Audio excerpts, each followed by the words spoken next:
ayan guys, at hindi pa tapos ang inyong Inday sa Kaya Vloggers. So meron po tayo ditong gata. Isa lang siya. Isa lang. At saka itong gatas na to, isa lang din.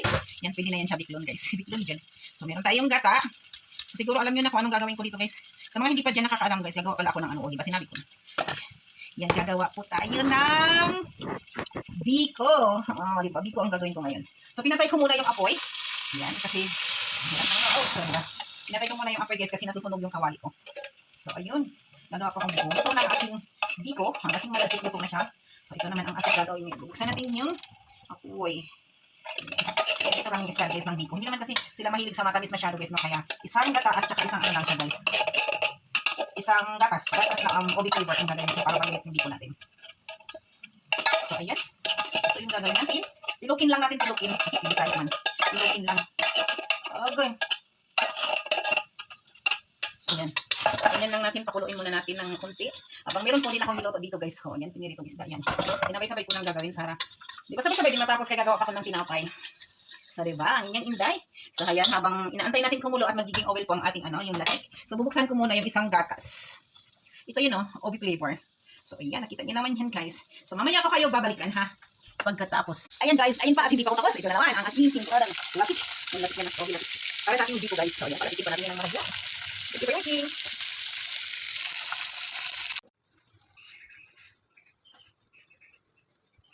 Guys, ito na. Lagyan natin.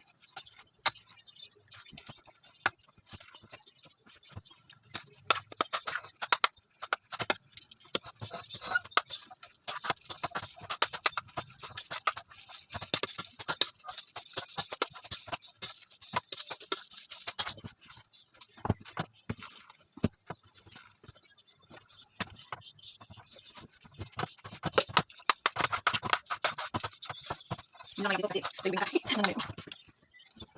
Sige na.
Mas